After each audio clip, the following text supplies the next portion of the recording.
아니에요. 뉴턴 제2 법칙. 힘은 가속도와 질량에 비례.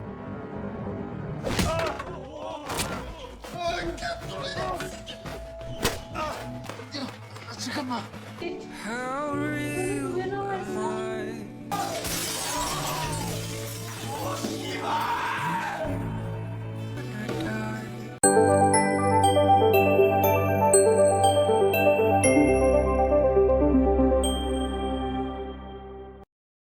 Di sebuah SMA bernama Byeoksan, tepatnya 13 hari yang lalu, terdapat seorang pemuda yang sangat introvert. Ia begitu tertutup hingga selalu menyendiri dan hampir tidak pernah menunjukkan ekspresi kepada siapapun. Namun, di balik kesendiriannya, pemuda ini sangat pintar dan cerdas. Setiap hari, bahkan setiap waktu, ia menghafal rumus-rumus matematika dan pelajaran lainnya. Tak heran, ia selalu meraih peringkat pertama, bahkan dalam ajang Olimpiade sekalipun. Namanya adalah Shiun. Suatu hari, seorang guru mengumumkan bahwa ada dua pemenang dalam Olimpiade Matematika. Juara pertama sudah pasti Shiun, sementara juara ketiga adalah seorang pemuda bernama Yongbin. Setelah pengumuman tersebut, saat pelajaran dimulai, entah mengapa Yongbin menatap tajam ke arah Shiun dengan ekspresi sinis. Saat jam istirahat, Yongbin dan dua anak buahnya terlihat sedang merundung seorang siswa. Mereka memaksa siswa itu untuk menari dengan cara yang memalukan, kemudian mengunggah videonya ke internet. Setelah puas mengganggunya, Yongbin tiba-tiba melempar sandal ke arah Shiun. Tanpa rasa takut, Shiun hanya menatapnya tajam dan memperingatkannya agar berhati-hati. Hal itu justru semakin menyulut emosi Yongbin. Mereka pun saling bertatapan tajam. Tak lama setelah itu, klub baseball sekolah mendatangi kelas mereka dengan penuh amarah. Mereka mencari seseorang bernama Suho, yang ternyata sedang tertidur di mejanya. Rupanya, Suho memiliki masalah dengan mereka terkait seorang gadis. Namun, meskipun menghadapi situasi genting, Suho tetap santai dan tak terlihat peduli. Klub baseball yang semakin emosi akhirnya menyerangnya, tetapi Suho dengan mudah mengalahkan mereka seorang diri. Setelah itu, ia dengan tenang meminta mereka pergi. Suho dikenal sebagai seseorang yang menjalani hidup dengan santai. Saat itu, Suho secara tidak sengaja menjatuhkan kotak pensil milik Shiun. Namun, ia dengan rendah hati meminta maaf dan mengembalikannya. Sepulang sekolah, Shiun bertemu dengan ayahnya yang tampak sibuk dan akan pergi beberapa hari ke depan untuk latihan. Ternyata, ayahnya adalah seorang atlet nasional Korea. Saat mendengar bahwa Shiun telah memenangkan Olimpiade Matematika, ia merasa sangat bangga. Namun, di sisi lain, ia juga sedikit khawatir karena putranya begitu terobsesi dengan nilai akademis hingga jarang bersosialisasi. Keesokan harinya, seperti biasa, Shiun datang ke sekolah lebih awal untuk belajar sebelum kelas dimulai. Saat menyalakan lampu ruang kelas, ia terkejut melihat Suho yang ternyata menginap semalaman di sekolah. Saat pelajaran olahraga berlangsung, terlihat perbedaan yang mencolok antara Shiun dan Suho. Shiun sangat lemah dalam hal fisik, sedangkan Suho justru yang tercepat di antara semuanya. Sang guru bahkan menyarankan Suho untuk mempertimbangkan masuk ke perguruan tinggi olahraga karena fisiknya yang luar biasa. Di waktu istirahat, Yongbin dan gengnya kembali mengejek Shiun karena kelemahannya dalam olahraga. Melihat hal itu, Suho tanpa ragu melemparkan sepatunya ke arah mereka. Mereka yang segan terhadap Suho pun segera mundur. Hari berikutnya, seorang murid baru bernama Bumsok bergabung di kelas mereka. Saat jam istirahat, ia didatangi oleh Yongbin dan gengnya yang mulai mengajaknya berbincang. Mereka menanyakan apakah Bumsok mengenal seseorang bernama Jiwon dari SMA Mugang, sekolah yang dikenal sebagai tempat anak-anak kaya dan elit. Dengan gugup, Bumsok hanya menjawab bahwa nama itu terdengar familiar, tetapi ia tidak mengenalnya secara pribadi. Percakapan mereka terpotong ketika Shiun meminta Yongbin menyingkir dari tempat duduknya. Namun, Yongbin menolak diperintah olehnya. Shiun yang mulai kesal mengambil bolpoinnya, seolah bersiap menyerang Yongbin. Situasi memanas, tetapi beruntung Suho segera meminta mereka untuk tidak berisik karena ia sedang tidur. 형 자도 돼? 반드시 말아. Dengan enggan, Yongbin dan gengnya pun pergi meninggalkan mereka. Saat itu, Bumsok memperhatikan bekas luka cekikan di leher Shiun. Ia pun mulai berpikir bahwa mungkin Shiun adalah korban perundungan mereka. Namun, ia memilih untuk tetap diam untuk saat ini. Di klub mereka, Yongbin dan teman-temannya sedang membicarakan tentang Siun, yang tampaknya tidak memiliki rasa takut terhadap mereka. Yongbin pun berpikiran sama, sementara Jung menyarankan agar mereka merusak nilai ujian Siun. Karena mereka tidak bisa menghancurkan mentalnya, mereka berencana untuk menghancurkan prestasi akademisnya, yang merupakan obsesinya. Tak lama kemudian, seorang pria dewasa bertubuh tinggi bernama Seokde datang menghampiri mereka. Ia menyerahkan pesanan Yongbin dan kawan-kawannya, barang terlarang. Namun, sebelum pergi, Yongbin menanyakan sesuatu kepada Seokde mengenai obat ilegal jika dioleskan ke kulit. Seokde hanya menjawab bahwa efeknya tidak akan sekuat biasanya, tetapi bisa menyebabkan pusing dan muntah-muntah. Setelah Seokde pergi, Yongbin segera menghubungi kenalannya, Jiwon, yang bersekolah di SMA yang sama dengan Bumsok. Sementara itu, sepulang les, Siun yang berjalan sendirian tiba-tiba dihadang oleh sekelompok penjual barang ilegal. Ternyata, mereka adalah Seokde dan anak buahnya. Mereka mengira Siun adalah pelanggan potensial. Namun, Siun hanya menatap mereka tanpa ekspresi dan memerintahkan mereka untuk menyingkir karena menghalangi jalannya. Sikapnya yang dingin membuat para preman itu kesal, tetapi sebelum mereka bertindak lebih jauh, Seokde memberi isyarat agar membiarkannya pergi. Ia memperingatkan anak buahnya untuk tidak sembarangan mencari masalah dengan orang lain. Keesokan harinya, ujian pun dimulai. Di luar kelas, Yongbin mengajak Bumsok berbicara empat mata. Awalnya, ia berbasa-basi dan memperkenalkan diri dengan ramah. Namun, suasana berubah ketika Yongbin membahas masa lalu Bumsok sebagai korban perundungan di sekolah lamanya, informasi yang ia dapatkan dari Jiwon. Yongbin mengancam akan menyebarkan rahasia itu jika Bumsok tidak mau membantunya. Ia kemudian menunjukkan sebuah stiker yang mengandung zat ilegal dan memaksa Bumsok untuk menempelkannya ke kulit Siun saat ujian berlangsung. Ketika ujian dimulai, Bumsok, dengan rasa takut, akhirnya menempelkan stiker tersebut ke leher Siun. Beberapa waktu kemudian, Siun mulai merasa pusing dan tidak enak badan hingga terpaksa meninggalkan kelas tanpa izin. Setelah beberapa saat, ia kembali dengan ekspresi kosong dan tatapan yang tidak fokus. Siun menyadari sesuatu yang tidak beres, mencabut stiker itu, kemudian menampar wajahnya sendiri untuk mengembalikan kesadarannya. Kejadian itu langsung menarik perhatian seluruh kelas. Setelah ujian selesai, para murid mulai memeriksa hasil ujian mereka. Saat melihat jawabannya, Siun menemukan satu soal yang ia jawab salah. Hal itu membuatnya tidak bisa menerima kenyataan. Ia yang selalu menjunjung tinggi nilai akademisnya merasa frustrasi hingga memukul meja, membuat seluruh kelas terdiam. Dengan penuh amarah, Siun bangkit dan berjalan mendekati Yongbin. Tanpa ragu, ia mengambil sebuah buku dan memukul Yongbin menggunakan teknik sentrifugal agar pukulannya lebih menyakitkan. Ia juga menusuk tangan salah satu rekan Yongbin dengan pen, lalu menghajarnya habis-habisan hingga Yongbin tergeletak dalam keadaan sekarat. Setelahnya, Siun memperingatkan Yongbin untuk berhenti merundungnya. Ia bahkan berniat menginjak wajahnya, tetapi Suho tiba-tiba mendorongnya agar tidak bertindak terlalu jauh. Namun, Siun tidak peduli dan malah melempar tempat pensilnya ke arah Suho, lalu menyerangnya dengan kursi.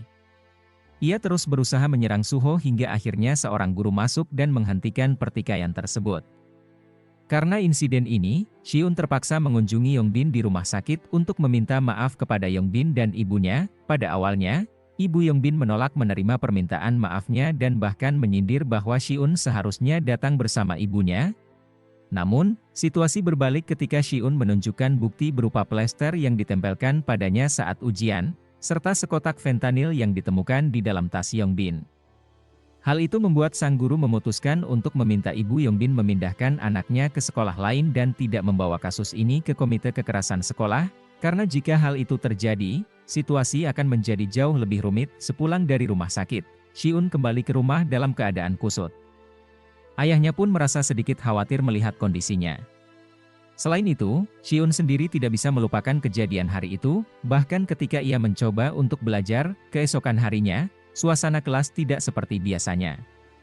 Beberapa murid tampak segan terhadap Siun, kecuali dua teman Yongbin yang justru menantangnya untuk bertarung setelah pulang sekolah.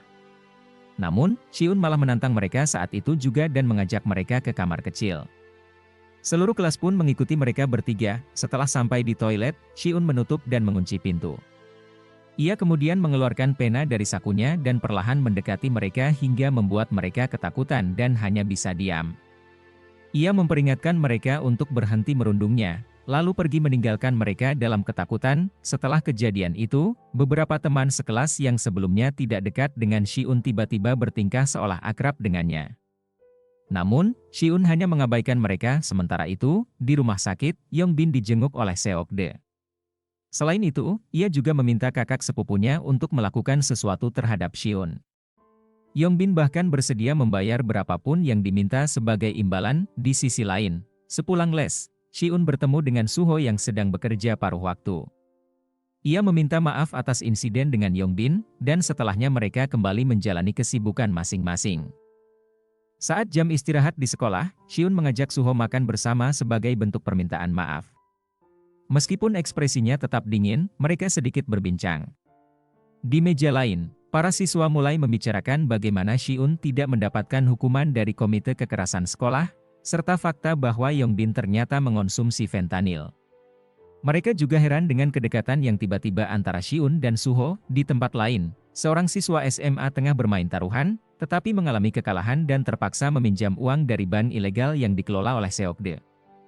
Setelah urusan itu selesai, Seokde menemui Yongbin dan mengenalkan sepupu perempuannya yang bernama Yongi. Mereka pun mulai membahas rencana mereka terhadap Shiun. Ketika keluar dari sekolah, Shiun dihampiri oleh Bumsok yang berusaha meminta maaf.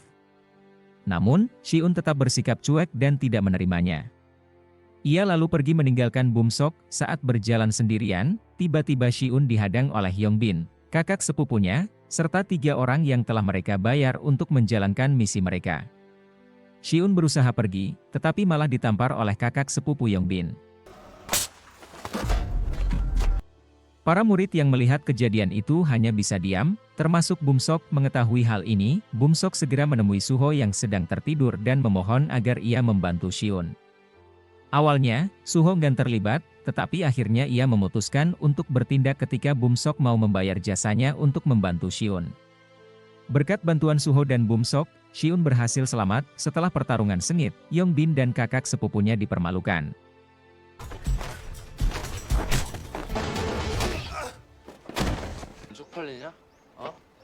Setelah itu, mereka bertiga pergi ke sebuah tempat makan. Awalnya, Shiun enggan ikut, tetapi setelah dipaksa oleh Suho, ia akhirnya setuju. Malam itu, mereka akhirnya mengobrol bersama, dan Bumsok mengungkapkan penyesalannya. Setelah semuanya terklarifikasi, mereka menghabiskan malam bersama, bahkan hingga Shiun lupa akan jadwal lesnya. Selepas itu, mereka kembali menjalani kehidupan masing-masing. Sementara itu, Seokdae dimarahin oleh bosnya, Gilsu, karena kalah dalam bertarung dan mencampuri urusan orang lain. Yongi menjelaskan bahwa mereka hanya membantu sepupunya Seokde, Yongbin, yang dipukuli. Karena kesal, Gilsu kemudian memukuli lengan Seokde dengan benda keras. Singkatnya, Shiun, Suho, dan Bumsok akhirnya bermain biliar, meskipun awalnya mereka bertemu untuk membahas penilaian mata pelajaran. Awalnya, Shiun ingin pergi sendirian, tetapi Suho memaksanya bermain terlebih dahulu. Shiun pun terpaksa bermain dan menggunakan hukum refleksi untuk meningkatkan akurasi permainannya. Hasilnya, ia berhasil memenangkan pertandingan. Setelah itu, mereka berpisah.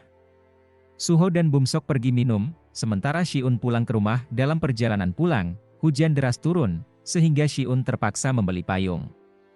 Di toko, ia bertemu Yongi yang sedang mencuri lipstik. Karena takut ketahuan, Yongi berpura-pura menjadi pacar Shiun agar bisa keluar dari toko tersebut tanpa dicurigai.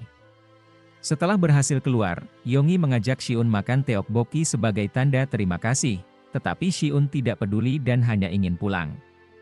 Meski begitu, Yongi tetap meminta nomor ponsel Shiun agar bisa berteman. Di tempat lain, Seokde mendatangi rumah Gilsu sambil membawa mobil nasabah yang gagal membayar utang. Ia melihat seorang anak yang sedang dipukuli oleh Gilsu karena terlilit utang.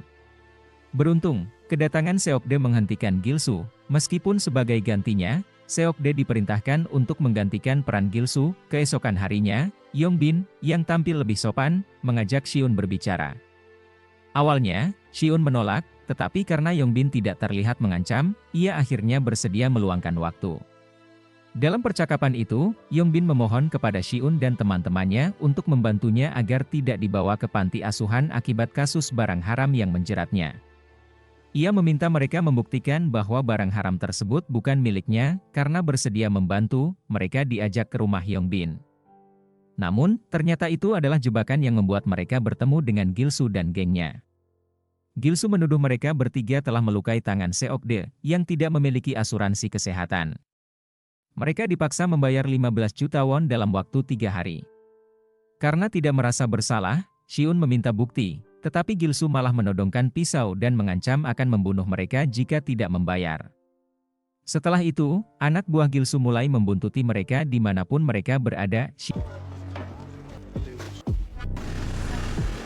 Shiun kemudian menemui Yonggi untuk mencari tahu lebih lanjut tentang Gilsu.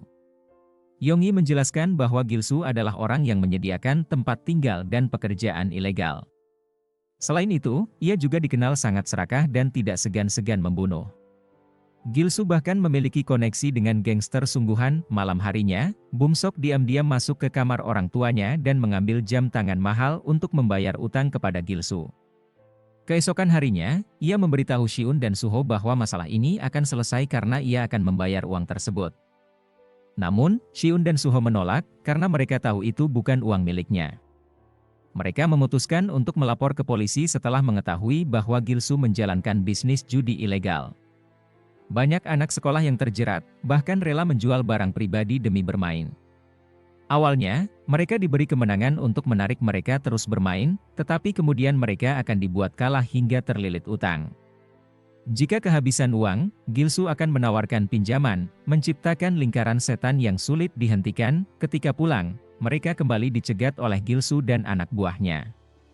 Suho kemudian berjanji akan mengurus pembayaran, sementara Shiun dan Bumsok akan melapor ke polisi agar tempat persembunyian Gilsu bisa digerebek. Awalnya, Bumsok ragu, tetapi Suho meyakinkannya bahwa rencana ini akan berhasil. Suho kemudian menemui Gilsu sendirian. Ia tidak langsung memberikan uang, tetapi berpura-pura ingin berbincang sambil minum teh. Awalnya, Gilsu menolak, tetapi setelah Suho membahas bisnis judi ilegalnya dan mengusulkan ide untuk memperluas penipuan, Gilsu pun tertarik dan mengajaknya ke rumahnya. Sementara itu, Seokde dan Yonggi tidak ikut serta, mereka diperintahkan menunggu. Tak lama, Shiun dan Bumsok tiba, dan Yonggi segera menghampiri mereka. Yonggi memberikan alamat tempat tinggal Gilsu, yang saat itu sedang dalam perjalanan membawa Suho. Mengetahui hal ini, Bumsok semakin khawatir bahwa Suho berada dalam bahaya. Ia segera menghentikan taksi dan bergegas menuju kediaman Gilsu untuk menyerahkan uang tebusan. Di sisi lain, Seokde mempertanyakan maksud dan tujuan Yonggi. Yonggi menjelaskan bahwa ia berniat menjebloskan Gilsu ke penjara agar dirinya dan orang-orang lain yang terikat dengannya bisa berubah dan menjalani kehidupan yang lebih baik. Menurutnya, mereka semua berhak hidup layak seperti pemuda lainnya. Setibanya di kediaman Gilsu, Suho disambut dengan ramah seolah-olah ia tamu biasa. Namun, Gilsu kemudian meminta Suho menyerahkan ponselnya agar transaksi berjalan lebih aman. Suho menolak, sehingga Gilsu memukulinya hingga tak sadarkan diri. Gilsuk lalu memeriksa ponsel Suho dan menemukan pesan kalau markas mereka akan segera didatangi polisi. Ia pun segera menyuruh bawahannya untuk segera mengemas barang-barang penting dan kabur dari sana. Tak lama setelahnya, Bumsok memberanikan diri masuk ke markas Gilsu dan menyerahkan 15 juta won. Namun, alih-alih menerima uang tersebut, Gilsu justru menarik Bumsok keluar dari rumahnya. Sementara itu, Shiun tiba di lokasi bersama polisi. Namun, mereka tidak menemukan siapapun di dalam markas Gilsu. Polisi pun enggan menangani kasus ini karena kurangnya bukti dan tidak ada surat perintah penggeledahan, sehingga mereka meninggalkan tempat tersebut. Shiun, yang kini sendirian, memutuskan untuk menyelinap masuk ke markas Gilsu. Ia menemukan tongkat baseball yang berlumuran darah, yang diduga milik Suho. Namun, tempat itu sudah kosong, seolah-olah mereka telah mengetahui kedatangan polisi dan pergi lebih dulu. Benar saja, Gilsu dan anak buahnya telah membawa Suho dan Bumsok ke lokasi lain, serta membawa barang-barang penting mereka. Di tengah pelariannya, Gilsu menelepon Seokde dan memerintahkannya datang ke markas baru mereka. Ia juga meminta Seokde membawa sepupunya, Yonggi, karena menganggap Yongyi sebagai sumber dari semua masalah ini. Namun, Seokde memutuskan pergi sendirian tanpa memberitahu Yongyi. Meski begitu, Yongyi yang merasa bertanggung jawab tetap mengikuti Seokde. Ia juga meminta Shiun menyusul mereka bersama polisi untuk menyelamatkan Suho dan Bumsok. Shiun, yang masih berada di markas lama Gilsu, sempat ragu, tetapi setelah menerima alamat baru dari Yongyi, ia segera berlari tanpa berpikir panjang. Di tempat lain, Gilsu sedang menunggu kedatangan Seokde dan Yongyi. Suho dan Bumsok yang disekap tidak bisa berbuat apa-apa. Ketika mereka mencoba berbicara, salah satu anak buah Gilsu memerintahkan mereka diam. Suho membalas dengan kata-kata kasar, yang berujung pada pemukulan terhadapnya. Sementara itu, dalam perjalanan ke markas baru Gilsu, Seokde dan Yongyi berbicara serius. Seokde meminta maaf kepada Yongyi, karena merasa keterlibatan Yongyi adalah akibat dari kesalahannya sendiri. Ia juga meminta Yongyi untuk tidak bertindak gegabah saat bertemu Gilsu nanti. Sesampainya di lokasi, Shiun langsung masuk dan menghubungi polisi. Sementara itu, Gilsu tampak marah ketika bertemu Seokde yang telah mengkhianatinya. Ia berkata bahwa selama ini ia telah memberi makan, tempat tinggal, dan pekerjaan kepada Seokde, tetapi Seokde malah mengkhianatinya. Seokde pun menantang Gilsu, dan hal ini membuat Gilsu marah besar sehingga memukulnya. Gilsu kemudian memerintahkan Sungchan, rekan dekat Seokde yang sudah dianggap seperti adik sendiri, untuk menikam Seokde. Perintah ini membuat Sungchan terdiam, tak sanggup melakukannya. Gilsu juga mulai bermain-main dengan Suho, Bumsok, dan Yongyi. Ia memutuskan untuk menikam Suho terlebih dahulu. Namun, saat hendak melakukannya, Seokde menyerang Gilsu dari belakang. Saat itu, tampaknya Seokde sudah bertekad untuk meninggalkan dunia kriminal Gilsu. Seokde kemudian menantang Gilsu bertarung 1 lawan 1, memperingatkan anak buah Gilsu agar tidak ikut campur jika tidak ingin mati. Awalnya, Seokde berhasil menjatuhkan Gilsu. Namun, Gilsu mengambil pisau dan melukai kaki Seokde hingga ia tersungkur. Yongyi mencoba menyerang Gilsu dari belakang, tetapi Gilsu malah berhasil mencekiknya hingga hampir tewas. Namun, cekikannya terhenti saat ia mendengar suara sirene polisi. Shiun tiba dan berkata bahwa polisi sudah datang serta sedang menggeledah kendaraan Gilsu. Mendengar ini, Gilsu dan anak buahnya panik dan bergegas turun untuk menyelamatkan barang-barang mereka. Shiun segera membebaskan Suho dan Bumsok dari ikatan mereka. Namun, selang beberapa saat, Gilsu dan anak buahnya kembali. Ternyata, suara sirene polisi tadi hanyalah rekaman dari ponsel Gilsu untuk mengelabui mereka. Gilsu yang marah kemudian menghajar mereka semua. Saat hendak melarikan diri melalui gerbang, polisi yang sebenarnya sudah tiba di lokasi langsung menghadangnya. Pertarungan antara Shiun dan Gilsu pun terhenti ketika seorang polisi menodongkan senjatanya ke arah mereka. Dalam keadaan terdesak, Gilsu berpura-pura bahwa mereka hanya sedang bermain, lalu perlahan mendekati polisi dan tiba-tiba mendorong anak buahnya ke arah polisi tersebut. Ia memanfaatkan kekacauan itu untuk kabur, meninggalkan anak buahnya, Shiun, yang tidak ingin kehilangan jejak Gilsu, langsung mengejarnya. Dalam pelariannya, Gilsu berusaha menghabisi Shiun. Ia mengambil sebuah tongkat dan hendak menyerang, tetapi Suho datang membantu Shiun, membuat pertarungan menjadi 2 lawan 1 dengan kerja sama yang baik. Shiun dan Suho berhasil mengalahkan Gilsu dan menyerahkannya kepada polisi. Di sisi lain, Seokde yang berhasil kabur malah mengurung dirinya sendiri di dalam tempat tersebut. Ia meminta Yongyi dan Sungchan untuk pergi karena mereka tidak bersalah dalam kasus ini. Tak lama kemudian, Seokde dihampiri oleh seorang polisi. Singkatnya, polisi berhasil menangkap Gilsu dan seluruh anak buahnya. Saat bertemu kembali dengan Seokde, Gilsu sempat mengancamnya bahwa ini belum berakhir. Namun, Seokde langsung menendang wajah Gilsu tanpa ragu. Sementara itu, Shiun, Suho, dan Bumsok kembali berkumpul. Shiun, sebagai pelapor utama, diminta untuk membuat pernyataan di kantor polisi, dan Bumsok memutuskan untuk menemaninya. Setelah mereka menyelesaikan pernyataan, seorang pria misterius membantu mereka memastikan bahwa masalah ini tidak lagi berhubungan dengan mereka.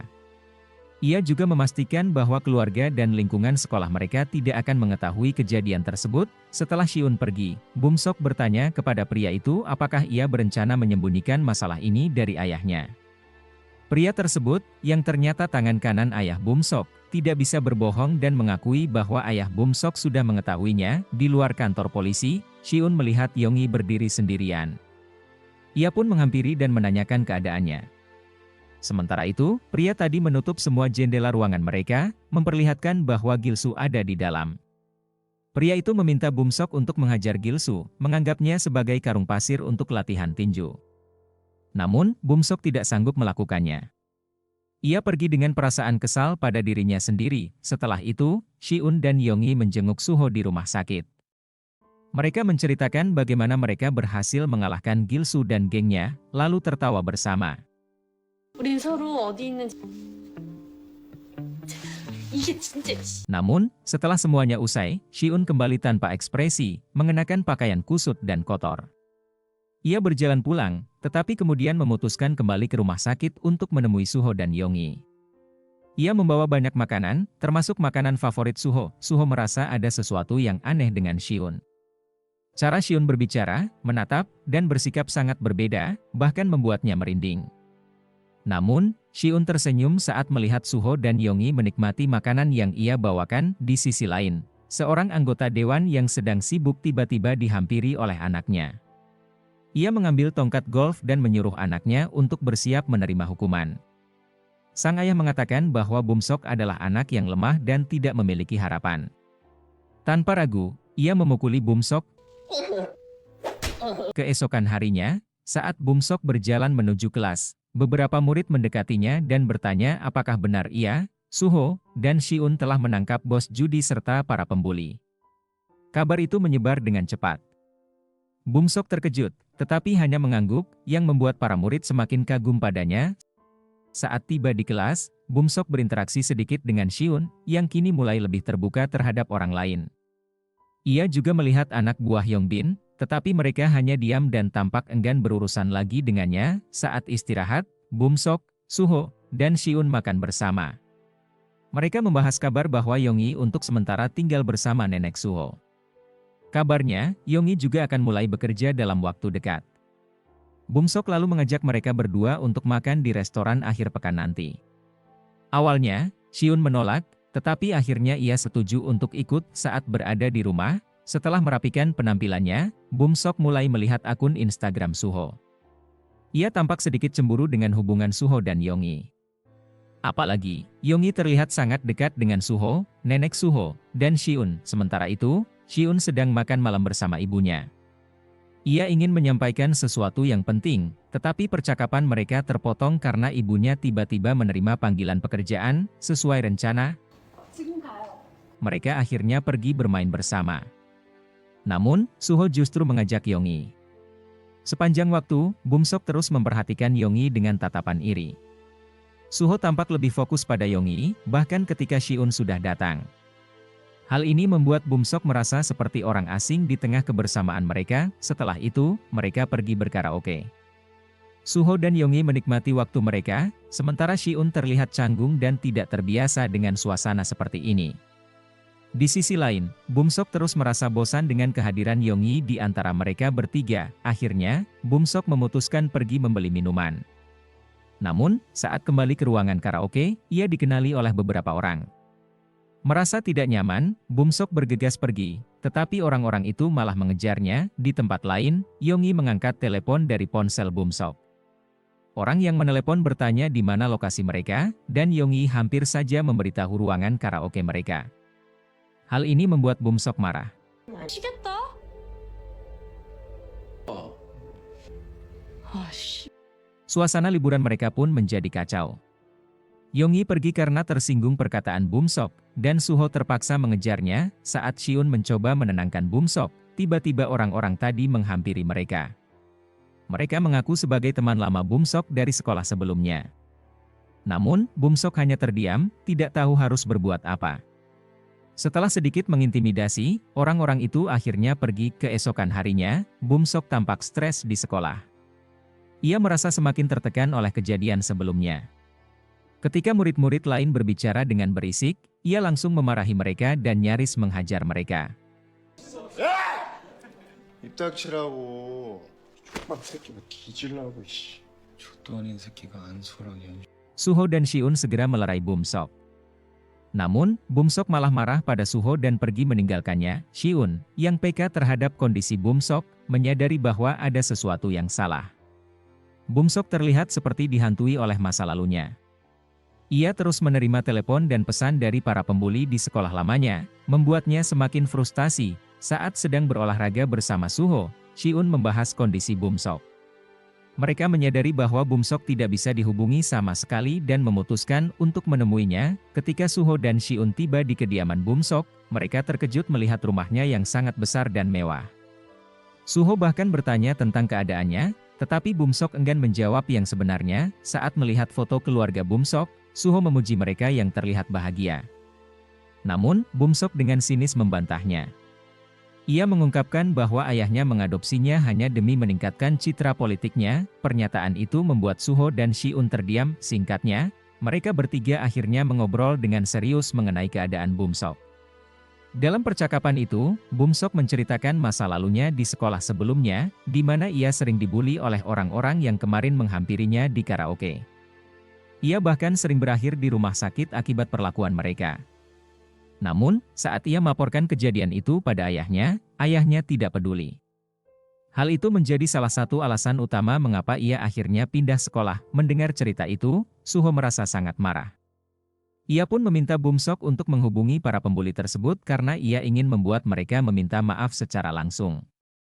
Setelah mengetahui keberadaan mereka, ketiganya segera pergi ke karaoke tempat geng tersebut berkumpul. Saat mereka masuk ke ruangan para pembuli, Bumsok meminta mereka untuk meminta maaf.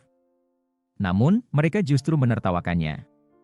Ketua geng mereka, Kim, berdiri dan malah mengolok-olok Bumsok, mempertanyakan mengapa ia harus meminta maaf. Melihat itu, Suho menjawar Kim hingga ia terpaksa meminta maaf. Setelah itu, Bumsok meminta Kim agar ia bisa memukulnya sebagai bentuk balasan atas apa yang pernah ia alami. Suho pun menyetujuinya agar Kim mendapatkan pelajaran. Namun, Bumsok yang semakin terbawa emosi akhirnya mengambil mikrofon untuk menghajar Kim. Suho segera menahannya. 범석이한테 연락하지 마. Setelah kejadian itu, Suho mencoba menenangkan Bumsok, tetapi justru tersulut emosi oleh perkataan Bumsok. Bumsok merasa bahwa selama ini Suho hanya memanfaatkannya, membuatnya selalu mentraktir saat mereka berkumpul. Padahal, Suho tidak pernah mengharapkan hal itu dari Bumsok. Miskomunikasi pun terjadi di antara mereka. Bumsok, yang merasa tersakiti, memilih pergi meninggalkan mereka. Saat berjalan sendirian, Bumsok terus-menerus menerima telepon dari Kim, yang berjanji akan membalas dendam. Namun, secara kebetulan, saat mencoba menghindari kerumunan, Bumsok bertemu dengan anak buah Yongbin, yaitu Jungchen dan Taihun, yang sedang bersantai di sana. Ketika geng Kim akhirnya menemui Bumsok, mereka terkejut melihat keberadaan Jungchen dan Taihun. Mereka mengira bahwa kedua orang itu adalah teman Bumsok. Kim dan gengnya pun hanya bisa diam. Tanpa diketahui Bumsok, Jungchen dan Taihun memanfaatkan kesempatan ini. Mereka membawa Kim dan gengnya ke tempat sepi untuk memeras mereka. Di sana, Jungchen dan kelompoknya menghajar Kim dan kawan-kawannya habis-habisan, lalu memeras uang mereka. Saat dipukuli, Kim mengancam akan membunuh Bumsok. Mendengar itu, Bumsok yang sudah dipenuhi amarah langsung menghajarnya tanpa ampun. Jungchen dan gengnya hanya menertawakan kejadian itu. Sementara Taihun menyuruh Bumsok untuk memukul lebih keras. Bumsok terus melayangkan pukulan, mengingat semua penderitaan yang pernah ia alami. Pukulan dari Kim, perlakuan kasar ayahnya, serta ketegangan dengan Suho. Ia benar-benar melampiaskan emosinya. Setelah kejadian itu, Jungchen mengajak Bumsok untuk minum bersama. Dan tanpa ragu, Bumsok ikut serta. Dalam waktu singkat, Bumsok menjadi akrab dengan kelompok mereka dan mulai dihormati oleh mereka semua karena sering dibayarin Bumsok. Jungchen, dengan sikap ramahnya, bahkan meminta akun Instagram Bumsok. Saat itu, Bumsok merasa bahwa perlakuan mereka jauh lebih baik daripada Suho dan Shiun. Dalam kondisi mabuk, ia bahkan tidak mengikuti Instagram Suho sebagai bentuk pembuktian bahwa ia bisa berdiri sendiri. Di tengah euforia itu, Bumsok membawa sebotol minuman dan menghampiri meja wanita-wanita cantik. Ia mulai menggoda mereka dan menawarkan minumannya. Salah satu wanita pun menerima tawarannya, dan Bumsok langsung menenggak minumannya. Tak lama setelah itu, ia benar-benar mabuk parah. Keesokan harinya, saat pelajaran hampir selesai, Bumsok baru masuk ke kelas. Ia tampak telat dan terlihat tidak bersemangat. Ketika Shiun mencoba berbicara dengannya, Bumsok justru mengabaikannya dan memilih berkumpul dengan Jungchen dan Taihun. Shiun hanya bisa diam dan menatap kepergian temannya itu. Ketika pelajaran dimulai kembali, Suho menanyakan keberadaan Bumsok. Kebetulan, saat itu Bumsok masuk ke kelas bersama kelompok barunya. Shiun akhirnya mendekati Bumsok dan memintanya berbicara empat mata. Dalam percakapan itu, Shiun menanyakan kabar Bumsok dan alasan mengapa ia kini berteman dengan Jung Chen. Namun, jawaban Bumsok tidak memuaskannya. Bumsok juga mengungkapkan kekesalannya terhadap Suho. Ia merasa direndahkan dan diperlakukan seperti bawahan. Tanpa disadarinya, Suho ternyata mendengar percakapan mereka dari belakang. Bumsok, yang terkejut, langsung pergi meninggalkan mereka. Setelah itu, Bumsok kembali berkumpul dengan gengnya. Kali ini, bahkan Yongbin juga ada di sana. Mereka memperkenalkan Bumsok kepada teman Yongbin yang bernama Kang Wuyong, seorang calon petarung UFC. Yongbin kemudian menanyakan alasan Bumsok berpisah dari Suho. Bumsok hanya menjawab bahwa Suho selalu ingin menjadi raja, dan hal itu sangat menjengkelkan baginya. Mendengar itu, Yongbin setuju dan tampaknya memiliki perasaan yang sama terhadap Suho. Sementara itu, setelah keluar dari kelas tambahan, Shiun dijemput oleh Suho. Meskipun awalnya enggan, Shiun akhirnya membantu Suho mengantarkan paket. Selama perjalanan, mereka berbicara lebih intens, terutama soal Bumsok.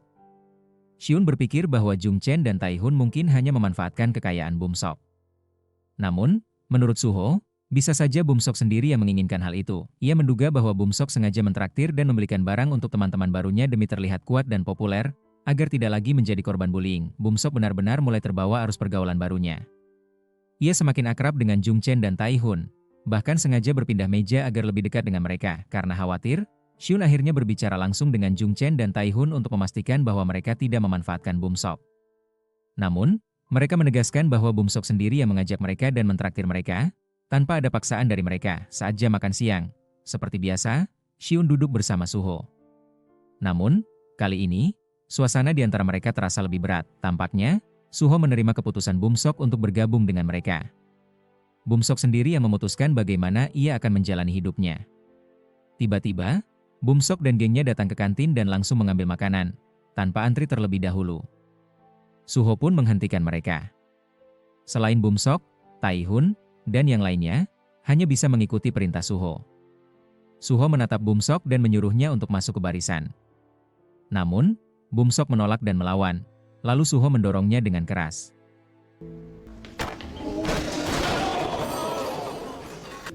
Bumsok dan gengnya pun menjauh dengan kesal dari area kantin. Bumsok akhirnya berniat untuk membalas Suho. Ia bertanya pada Jung, siapa yang bisa mengalahkan Suho. Mungkin kenalan Yongbin yang bernama Wuyong bisa mengalahkan Suho karena mereka berdua adalah petarung. Bahkan, Wuyong sering melakukan siaran langsung pertarungannya. Singkatnya, Bumsok menemui Wuyong dan Yongbin. Bumsok menawarkan uang 1 juta won jika Wuyong bisa mengalahkan Suho.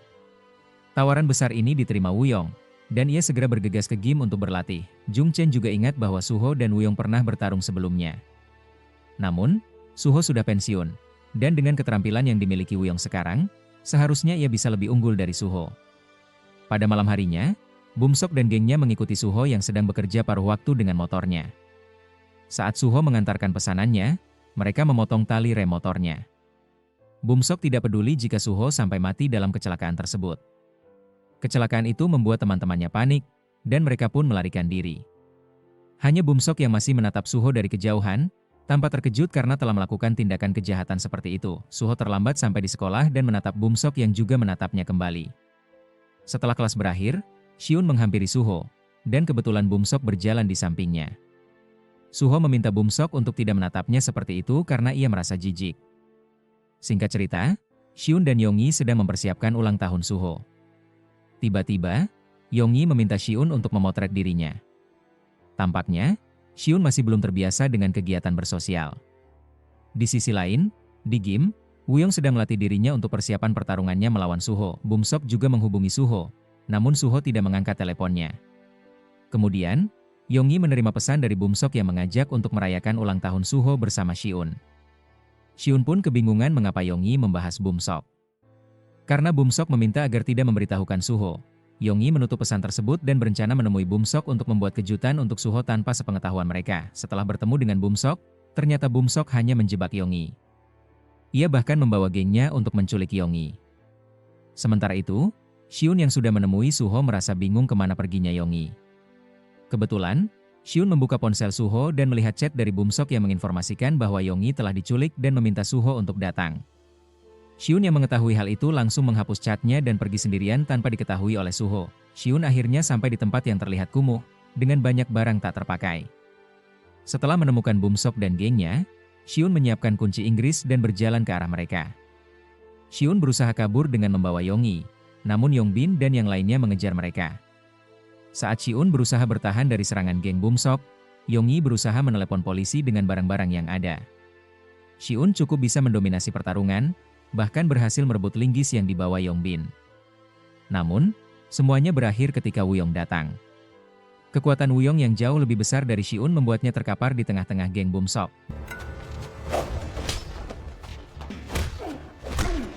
Bumsok mencoba meminta Yongbin untuk membiarkan Hyun pergi karena ia tidak bermaksud menyakiti Hyun. Tetapi Yongbin tidak mengindahkan perintah Bumsok karena memiliki dendam pribadi terhadap Hyun. Bumsok merasa tak kuasa melihat Hyun dipukuli dan akhirnya pergi dari tempat itu. Ia merasa bersalah karena membawa orang yang tidak bersalah dan malah dipukuli. Wuyong juga pergi, meminta Bumsok untuk menjadwalkan ulang pertarungannya dengan Suho, dan Bumsok tetap harus membayar uangnya pada Wuyong hari itu juga. Pengeroyokan terhadap Hyun akhirnya berakhir ketika Yonggi mendatangkan polisi. Di sisi lain, Suho yang bangun dari tidurnya merasa kesepian karena temannya pergi entah kemana. Singkatnya, Hyun yang sudah siuman diberitahu oleh Yonggi bahwa semuanya telah ditangani oleh polisi. Yonggi berusaha menjelaskan, namun perhatian Hyun teralihkan ketika ia mendapati bahwa dirinya sudah siuman. Hyun memberitahu Yonggi untuk tidak memberitahu Suho tentang kejadian tersebut. Sementara itu, Suho yang masih bingung dengan keadaannya mengecek ponselnya. Namun tidak aktif. Bumsok menerima telepon dari Hyun yang memintanya untuk menghentikan aksi dendamnya terhadap Suho. Namun, Bumsok malah mematikan teleponnya. Mungkin karena merasa bersalah atas semua kejadian ini. Malam itu, Hyun teringat kembali masa lalunya bersama kedua orang tuanya. Sejak kecil, ia cerdas dan pintar, namun selalu terusik dengan pertengkaran orang tuanya. Hyun tahu bahwa orang tuanya sering bertengkar karena kehadiran dirinya, dan ia sering merasa diabaikan. Ayah Hyun akhirnya memutuskan untuk memindahkannya ke sekolah lain setelah keluar dari rumah sakit. Di rumah Bumsok, seorang sekretaris bawahan ayahnya memeriksa keadaan Bumsok yang sedang mengurung diri, dan melaporkannya kepada tangan kanan sang ayah karena sang ayah sangat sibuk dengan urusan pekerjaan. Sejak saat itu, kegiatan Bumsok terus dipantau oleh tangan kanan ayahnya. Setelah mengetahui apa yang dilakukan Bumsok belakangan ini, sang ayah akhirnya meminta sekretarisnya untuk mengawasi Bumsok dan mencarikannya sekolah di Filipina. Di sekolah, Suho bangun dari tidurnya dan merasa bingung saat melihat bahwa Hyun tidak hadir. Meja Bumsok pun kosong. Suho mencoba menghubungi Hyun, namun Hyun sengaja tidak mengangkat teleponnya. Akhirnya, Suho menemui Yonggi dan meminta penjelasan tentang apa yang telah terjadi pada teman-temannya. Sikap Yonggi pun berbeda. Ia menutupi semuanya dari Suho. Suho kemudian berusaha mengunjungi kediaman Hyun, tetapi Hyun benar-benar seperti menghilang. Tidak ada pilihan lain, Suho bertanya tentang kabar Bumsok kepada Jung Chen dan Tae-hun. Mereka ketakutan dan menjawab bahwa mereka juga tidak tahu kabar terakhir dari Bumsok. Suho pun memerintahkan mereka untuk menghubungi Bumsok, karena mereka lebih dekat dengannya. Jika tidak, Suho akan menghajar habis Jung Chen dan yang lainnya. Jung Chen pun berusaha keras menghubungi Bumsok, tetapi teleponnya tetap tidak diangkat. Saat merasa kesal karena Bumsok tak bisa dihubungi, Suho sudah berada di belakang mereka. Akhirnya, Jung Chen menjelaskan semuanya. Awalnya, Bumsok membayar teman Yongbin untuk bertarung melawan Suho. Namun, karena Suho tidak bisa dihubungi, Bumsok menjebak Yonggi dengan alasan merayakan pesta ulang tahun Suho.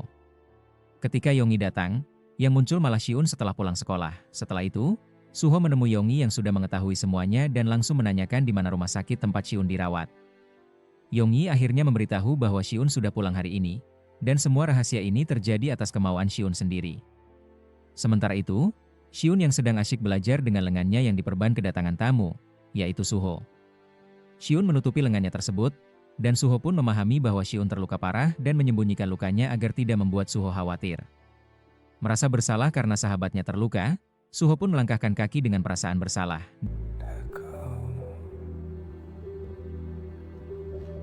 Di sisi lain, ayah Bumsok yang baru saja pulang langsung memukuli Bumsok karena terus-menerus membuat masalah. Ayahnya menganggap Bumsok tak lebih dari hama. Bahkan setelah Bumsok sekolah di luar negeri nanti, ia tak akan peduli lagi padanya. Stres dengan perlakuan ayahnya, Bumsok memutuskan untuk menenangkan diri dan pergi dari rumah.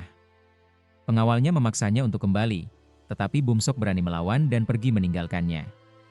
Di jalan, Bumsok mengaktifkan teleponnya dan baru melihat pesan-pesan dari Suho. Sementara itu, Suho yang masih memburu Bumsok, menghajar habis Yongbin.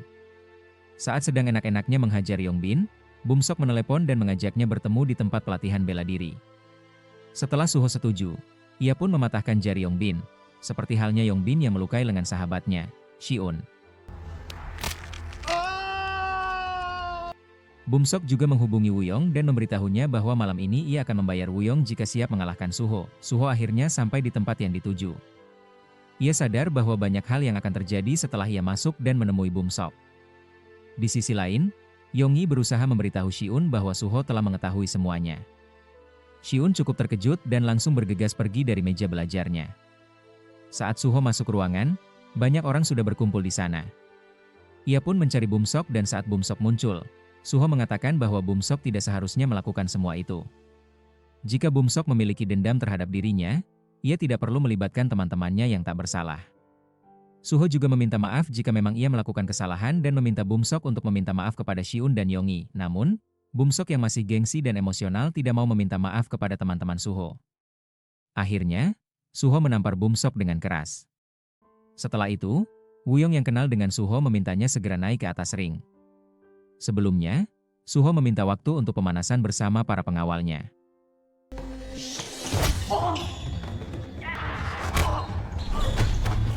Setelah membantai para pengawal Bumsok, Suho segera bersiap naik ke atas ring. Live streaming pun dimulai, dan pertarungan antara Suho dan Wuyong dimulai. Pertarungan tersebut sangat hebat, dan Suho berhasil membuat Wuyong sedikit kewalahan. Namun, Wuyong tahu cara mengalahkan Suho, dan ia menarik kaki Suho sehingga tendangan Wuyong tepat mengenai rahang Suho, membuatnya terkapar.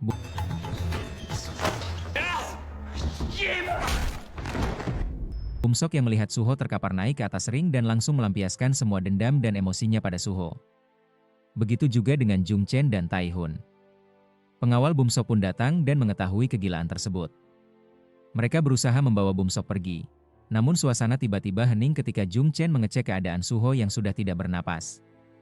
Mereka pun panik, dan sebagian anak-anak kabur. Jung Chen dan Tai Hun dicegah oleh pengawal Bumsok agar tidak kabur. Pengawal Bumsok berkata bahwa jika mereka tidak kabur, semua masalah akan selesai, dan mereka akan mengurusnya hingga aman. Bumsok membalikan badannya dan melihat keadaan Suho yang terkapar. Ia merasa bersalah dan tidak percaya dengan apa yang telah ia lakukan.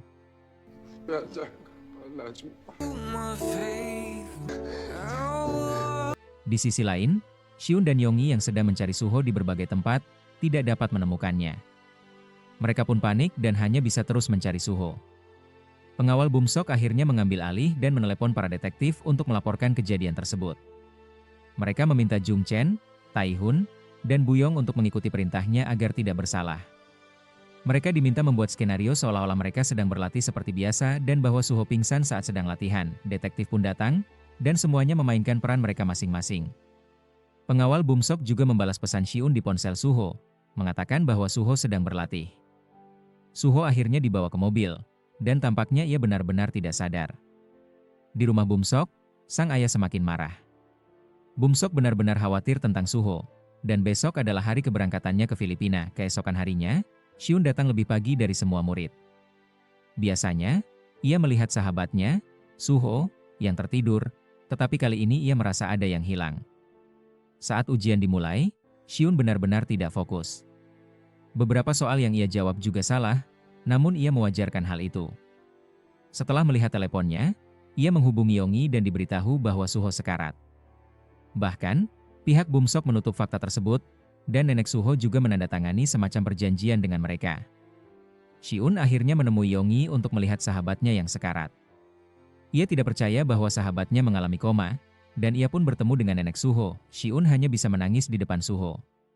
Setelah mengeluarkan banyak air mata, ia pun pergi dari ruangan Suho, sepertinya dengan rencana sendiri di dalam hatinya. Di rumah, Bumsok terhenti melamun dan dihampiri oleh pengawalnya. Beruntung, ia mendapat kabar bahwa Suho masih hidup. Bumsok diminta untuk mengucapkan perpisahan di sekolah sebelum pergi menuju Filipina keesokan harinya. Shiun pun pergi ke sekolah yang belum pernah ia kunjungi sebelumnya. Ia bertanya pada murid di sana di mana kelas Yongbin. Yongbin memasuki kelasnya dan terlihat keheranan karena semua teman sekelasnya melihat ke arahnya. Tiba-tiba, Xiun menghajar Yongbin dengan brutal. Yongbin yang penuh dengan luka, dicecar pertanyaan oleh Xiun. Ia pun bertanya di mana pria bernama Wuyong. Setelah Yongbin menjawab, Xiun kembali menghajar Yongbin.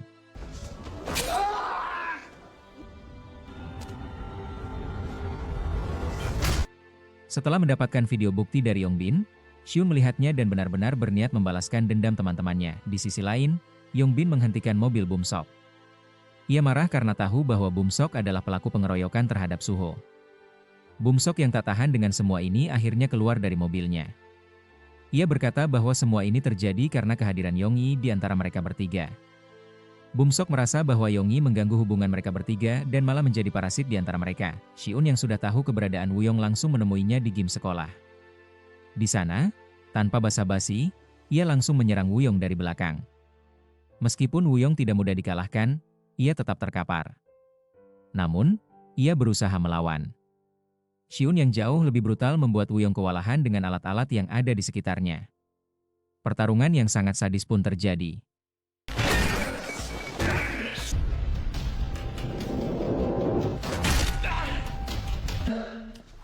Wuyong yang penuh dengan luka akhirnya meminta maaf dan berkata bahwa semua ini ulah Bumsok. Namun, seperti biasa, Xiun tetap menghajar mangsanya hingga ke kakinya, menyebabkan Wuyong cacat. Bumsok dan ayahnya tiba di sekolah. Sang ayah disambut dengan baik karena ia bagian dari pemerintahan. Ia juga bertanya mengenai seorang murid yang terluka parah untuk memastikan semuanya berjalan sesuai rencana. Sebelum perpisahannya, Bumsok melakukan ujian terakhir terlebih dahulu. Di sisi lain, Xiun yang sudah tak karuan karena hampir menghabisi 2 orang kuat sebelumnya, berjalan kembali ke sekolahnya. Ia mengambil perangkat pemadam api dan masuk ke kelas yang hening. Tentu saja, ini membuat seluruh sekolah ramai. Ia pun menghajar semua yang berhubungan dengan peristiwa tadi malam sedangkan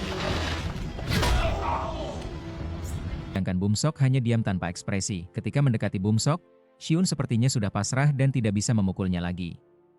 Ia masih menganggap Bumsok sebagai teman, apapun keadaannya. Inilah hasilnya, perjalanan dan mungkin akhir dari emosi sang pendiam, Xiun. Mungkin ia pemilih dalam menjalin hubungan dengan seseorang, namun saat ia merasa sudah berhubungan dengan seseorang, ia rela mengorbankan apapun, bahkan hal-hal yang berharga baginya, seperti prestasi dan nilai akademis. Saat ini, ia tidak peduli dengan hal itu. Yang ia pikirkan hanyalah teman-temannya.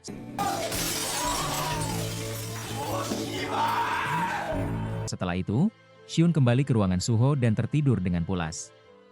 Di sana, ia sedikit berhalusinasi, seolah-olah sahabatnya itu bangun. Suho seolah mengatakan kalimat terakhir untuknya, namun saat melihat kenyataan, ia pun menangisi semuanya.